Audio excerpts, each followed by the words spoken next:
Welcome to Hard to Beat, the show that takes on winning the sports biz game, working in the industry, sponsorships, venues, sport marketing sales. We cover it all. This week, we are brought to you by 920 Travel Concierge, the very best in corporate and personal travel concierge services. And now here is our host, Norman Leach.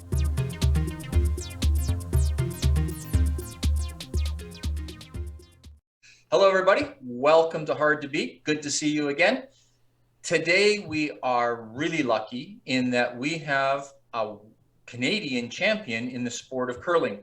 So Brendan Bottcher is from Sherwood Park, Alberta.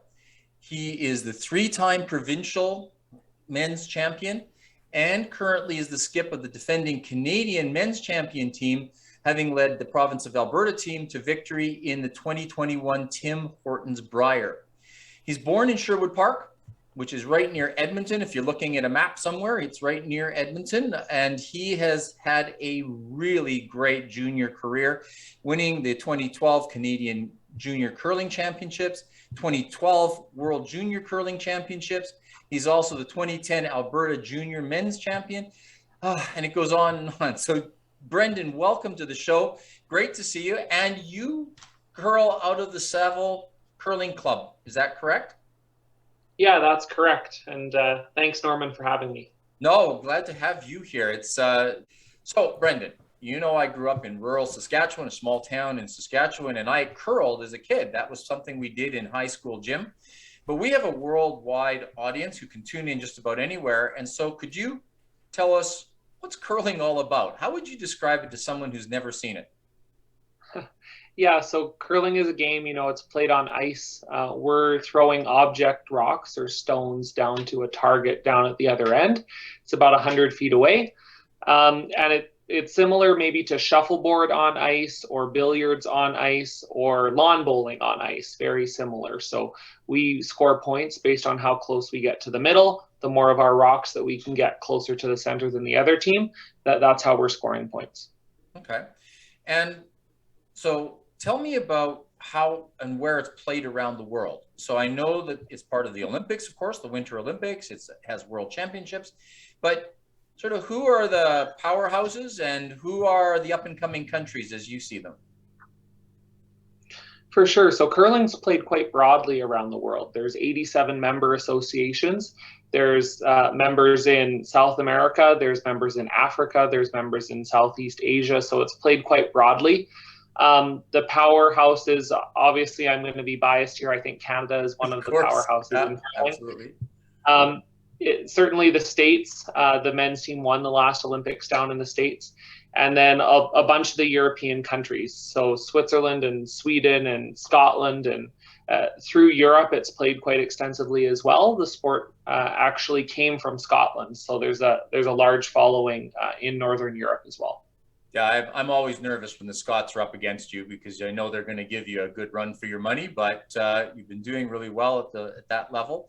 So talk to me about, is this a professional sport now? This isn't something you just kind of a bunch of guys can happen at the club level, but in terms of where you are, this is serious stuff. This is a professional sport, no?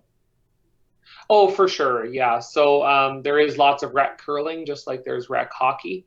We're not technically in Canada anyways classified as professional athletes. We're classified as amateur athletes, which affects some of our funding and sponsorship and some of those aspects. But I would say in terms of the time commitment that we're all putting in, it would be similar to some of the other professional sports. Okay, so what does that look like when you're practicing? So there's 4 people on the team. Do you want to introduce your team? Do you want to tell us who your team is? Yeah, for sure. So I'm Brendan Bottcher and I'm the skip of our team, kind of the quarterback that's calling the shots. I also get to throw last. My third is a fellow named Darren Moulding from Lacombe, Alberta, about an hour south of me here. And my other 2 guys, Brad Thiessen is my second and Carrick Martin is my lead. And they're both from Edmonton as well. Some people, if you know curling a little bit, Carrick's dad, Kevin Martin, is possibly one of the best curlers of all time. Of all time. Yeah, absolutely. If you know the sport, you know his name. There's no question. You know Kevin's name. So talk to me a little bit about, you mentioned that it affects your funding because you're a considered amateur, not professional. It affects funding. How does it affect funding? Our listeners are interested in that. Well, we're not allowed, because we're more of an amateur sport, we don't have a formal players association. So we're not bargaining on behalf of the players as a union to TSN or to Sportsnet as a broadcaster. So we have much less leverage in terms of the business arrangement that we end up with in that respect.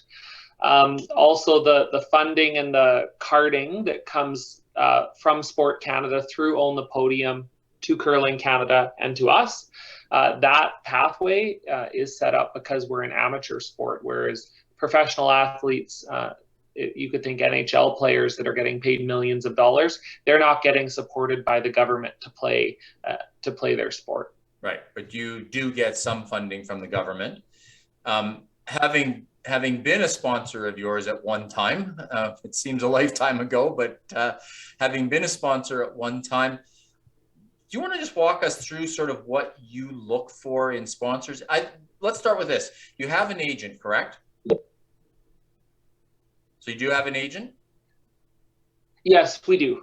So we have an agent, and the agent's job is mostly to sell the exposure, whether that's views in a live game broadcast on, a national broadcaster, whether that's to sell the print, the radio media, whether it's now in these days to sell the social media impressions. But they try and monetize all of those views, all of those clicks, those likes. And they also try to find some synergies between what our brand is as a team and what some corporate brands might be looking for in terms of athlete ambassadors or people to sponsorship. And they try and connect those dots and bring us some companies that A, have similar values to us, B, are targeting similar demographics as we're targeting through curling, and try and create that partnership and the business side of the deal through the sponsorship. So how did you find your sponsor? How did you know who I'm not going to ask you who it is. That may be a confidential thing, but how did you find them? So there's a few of them out there in Canada. There's some larger agencies that take on a lot of the amateur athletes in Canada. So there's quite a few curling teams that go through the agencies to connect them to those people that end up bringing sponsorship. We had some connections through Karek's past with his dad. We were able to piggyback off some of the relationships that he had formed over the course of his career. And some of those people ended up being the folks that helped us get going down the road. And since then, we've brought on additional people as we've needed to continue that hunt. Okay. And so they go out and they sign a contract with someone then, and I assume it's sort of a year or 2 or 3 years that you want them to sponsor you? For sure. So obviously the easiest thing for us is a 4-year full Olympic cycle sponsorship. It gets us the most exposure. It helps us grow the brand over a few years, create lots of synergies. Often the sponsorship arrangements are tied into corporate events and appearances and some of those things. So to have some continuity year over year is usually pretty helpful for both sides. But yes, that person's going out and connecting. They're the face between the team and the company sponsoring to hammer out all the business side of it, but also to hammer out the logistics of where do we need to be for those in-person events and how can we best capitalize and show that brand and ultimately get it as much exposure as we can.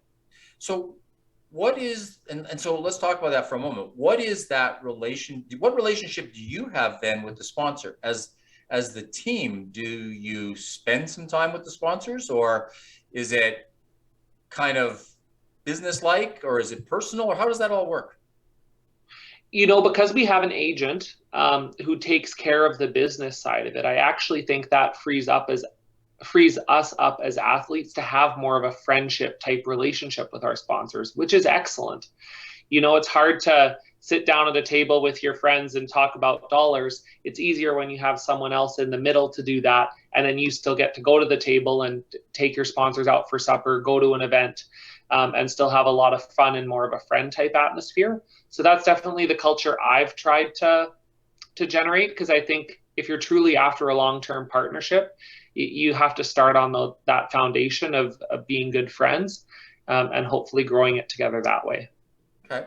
So what are the things the sponsorship pays for you? I'm not asking for dollar amounts, but what kind of things is it that you use the money for as a team? Of course, that's a great question. So mostly it's our training and competition expenses. So our entry fees into the events we play. So we still pay an entry fee into every event we play, even a lot of the bigger events on TV. In fact, it's that entry fee portion which actually is a big reason why we're considered amateur athletes as opposed to professional athletes. They're not paying an entry fee to play in the Stanley Cup, for example. So entry fees, flights, hotels, rental cars, meals, flying 4 of us around the country every weekend is quite expensive, let alone there's some events we bring an alternate, we bring a coach, we bring a sports psychologist. We do have a team that travels with us when we can. And there have been years where I've spent 80 to 100 days in a hotel room.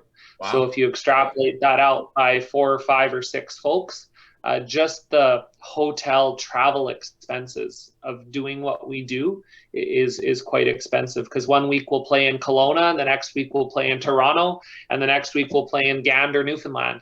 And that's certainly an expensive trip to go on. Right. Okay. So, and what does your training regimen look like? Do you train through the summer? Do you train every day? What does that kind of look like from a time perspective? So curling's one of the few sports that does have a very firm off season, partly because they take the ice out of all the curling clubs. Right. So from the start of May until maybe end of July, there's 12 weeks there, give or take, that are there's just no curling to be had, which is quite nice for us. It lets us have a little bit of a reset. We have quite a long season to begin with. And then once we kind of get back going through August and September, I would say now we're practicing a couple days a week, not competing yet.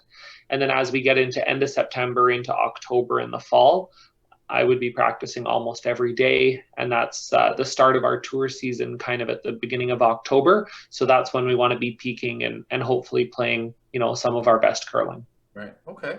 So if someone were looking at getting into curling, perhaps not just as a player, because that's obviously it's the most obvious route, become a player, get better, go through. But what are the opportunities in curling beyond playing the game? So we've talked about your agent. Is there an association? Is there marketing type job? What's the opportunities for someone who's looking for a job in curling, but maybe doesn't throw the stones as well as you do? For sure. So, a great answer for me is anyone that would like to be a sponsor of curling. That's an instant way to become a part of the team, part of the family. But there are lots of roles. So you can get into a coaching role. If you're, someone that can teach a little bit better than you can do, you can get into an officiating role. So I have lots of friends that they go around and officiate 2 or 3 of the top events a year. That's kind of their niche, and that keeps them involved in the sport.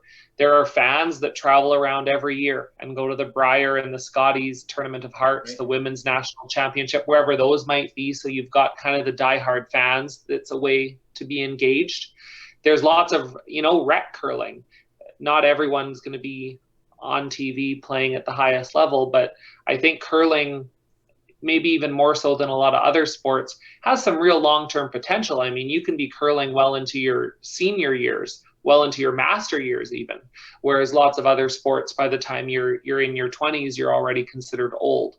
So I think curling is a lifelong sport, and that gives people lots of opportunities to get into it even much later in life.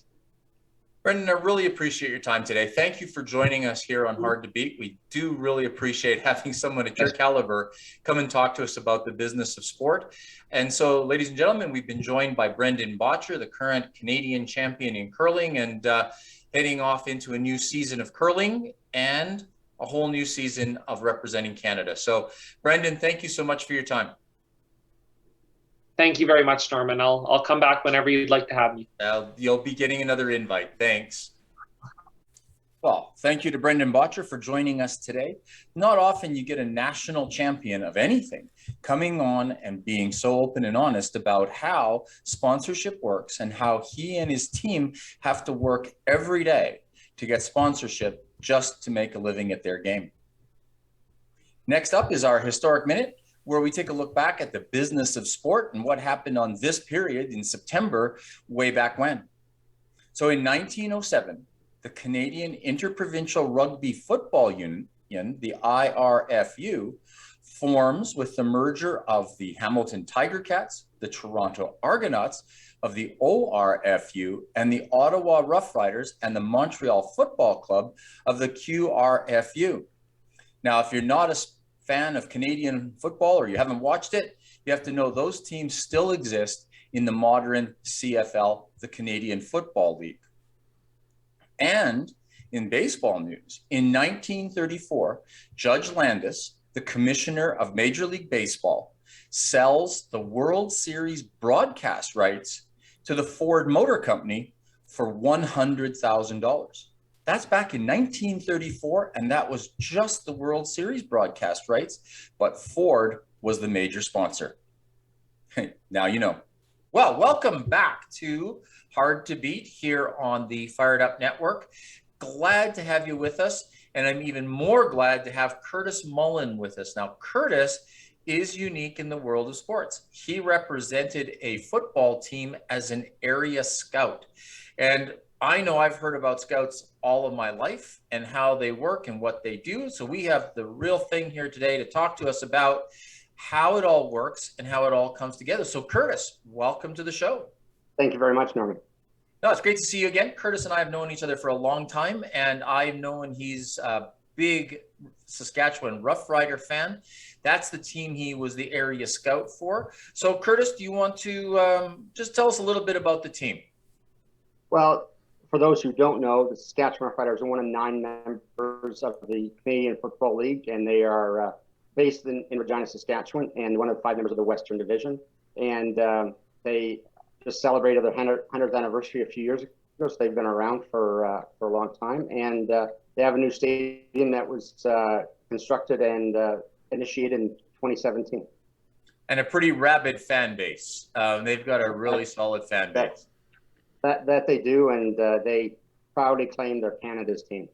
Okay, so Curtis, you're in Kansas City, Kansas. Olathe, I think officially, you're in Olathe, Kansas. Do you want to tell us what did you do as a scout? What did you do as an area scout? What was the responsibility? The scouts have my particular responsibility being an area scout. I had this part of the United States, so I had about a 3-hour drive from Kansas City, east, west, north, or south.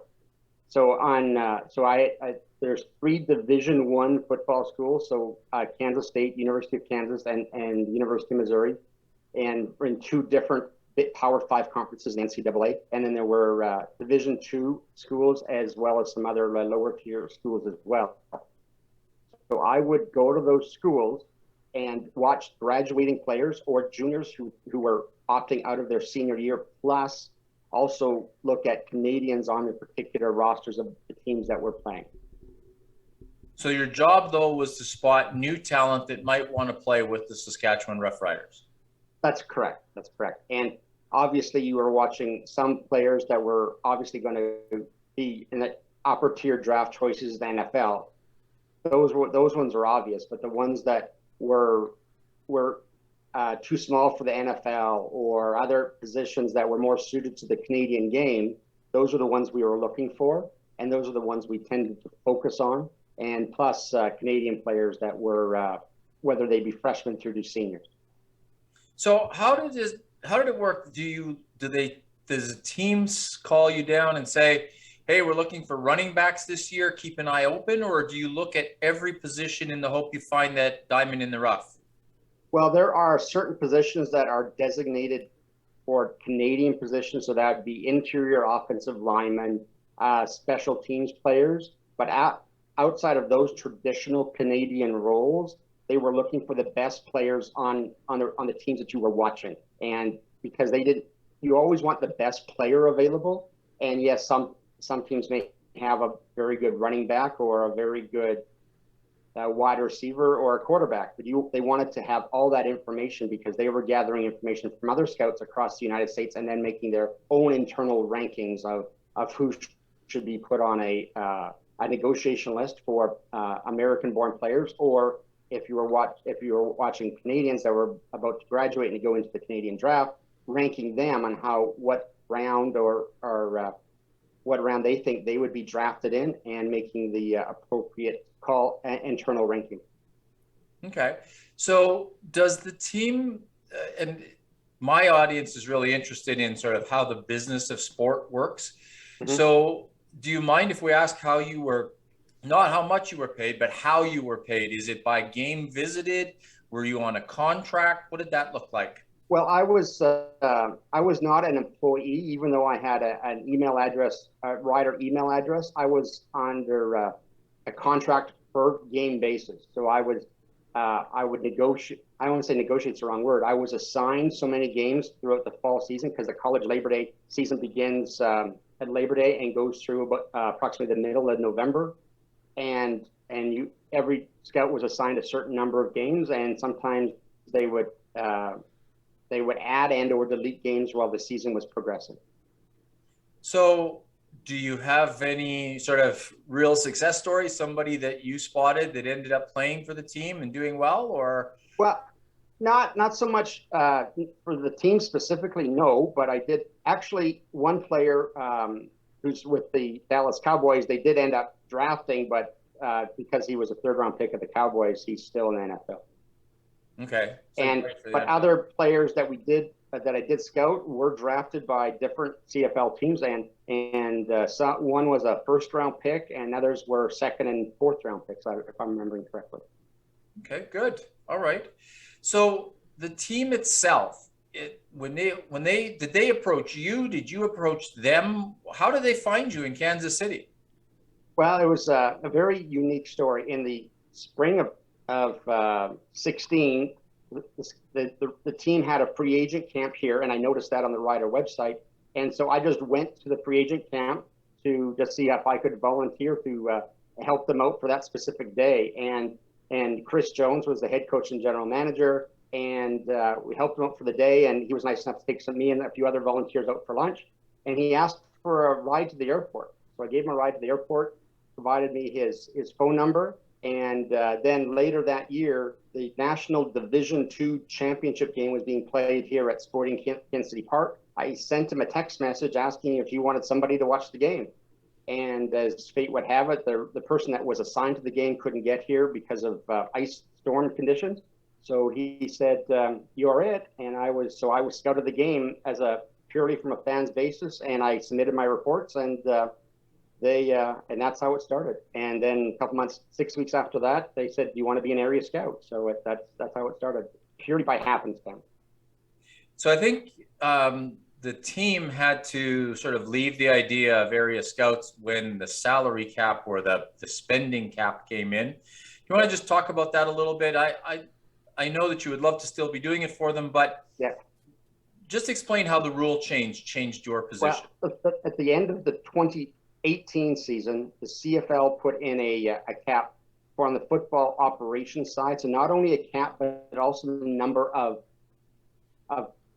personnel on the football operations side. So that limited the team to, I'll call, full-time scouts and people and also limited the budget. And because of that, my contract ended, and I was told they liked what I was doing, but that was a league-wide policy, and unfortunately that come and gone. And if that didn't do it, COVID would have definitely finished it off. Yeah, it was sort of bad timing all the way around on that one. Yeah, so, yeah. What if somebody was looking at getting into the scouting business? What kind of things do you think they need to have? So you've already talked about the fact that you got the job through sort of being on the spot and volunteering and being seen. Mm-hmm. Anything else you could give people some advice? Well, if you look at traditional scouts, they tend to have a football background. Either A, they were they grew up in it. A lot of scouts are former players because they have know what's there, or they were coaches from a high school and then a smaller college and then went to other levels. So that's I'll call it a traditional way to get into the sport. The other way is to do what the current vice president of football operations for the Philadelphia Eagles is. She started in Montreal, was a lawyer, and worked her way up in both on Montreal and Toronto before she moved to the NFL. So she came from a non-traditional background, but because she proved her value and her worth, she has reached the upper echelons of the NFL. Perfect. Well, thank you. Listen, Curtis, I really want to thank you for your time. I know it's a bit of a time difference between you and I, so thank you for doing this sort of later in the evening with us, but very much appreciated. Ladies and gentlemen, we have had Curtis Mullen with us. Curtis was an area scout for the professional football team, the Saskatchewan Roughriders, and he's been good enough to share his time and his knowledge with us on the whole world of football scouting. So, Curtis, again, thank you very much for your time with us. Hope we can talk to you soon. Thank you very much, and my pleasure.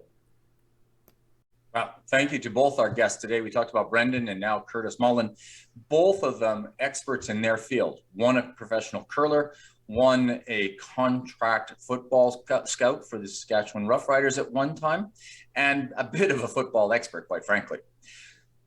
Both of them told us that they got their jobs through both knowledge. Clearly, they had to be knowledgeable. They had to know how to do things. Brendan had to know how to play curling, how to do the game well, and to practice hard. Curtis had to have a knowledge of the football game to know what he was looking at. You and I, or maybe just me, would take a look at a football game and say, it's interesting, it's a lot of fun, I like it, but we wouldn't see the nuances that Curtis sees. But that said, the challenge that both of them had was to reach out to people and make contact. Each of their success is based on who they network with and how well they network. Now, I've known both of them for a long time, and both of them live everything they told us. Both of them are focused on staying in touch with people. Brendan is one of the most personable people you could ever meet. I've had dinner with him, and the night just zips by, because he looks and cares for other people and how they see the world. Curtis stays in contact with people he's known for over 40 years, and he never lets them go. And that's because he never knows when he can help them, because that's part of the deal, and when they can help him. So what do you need to do if you really want to get into the sports business? Beef up your LinkedIn account. If you do not have a LinkedIn account, beef it up. Make it clearly a living resume for you, so that anybody from myself to Curtis or Brendan who wants to find you can go out and find you. And then reach out to people in the sporting world. Maybe you don't know them, but reach out. They're looking to network too. They want to be in contact with you. So please reach out to them. And go to everything you can that's sports oriented. If you want in the business, you have to go where the people who are in the business are gathered. Go to games. Talk to the people around you. You never know who might be sitting there. If the team is holding an open house and you can go down on the field and talk to the players and talk to the coaches and talk to the managers, do it. Go and be seen.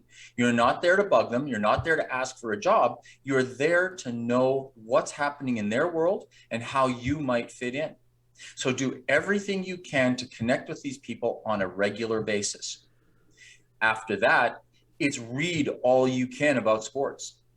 Sign up for online services that give you the news and tell you what's happening and where you're going. Because if you don't, well, it's going to be a challenge. If you don't know the business, if you don't know the people in the business, it's going to be very difficult to get a job in the business. So that's it. That's our show for this week. Looking forward to seeing you next week when we'll have some more guests. And please join us on Hard to Beat. Because as Babe Ruth said, it's hard to beat a person who never gives up. Talk to you soon.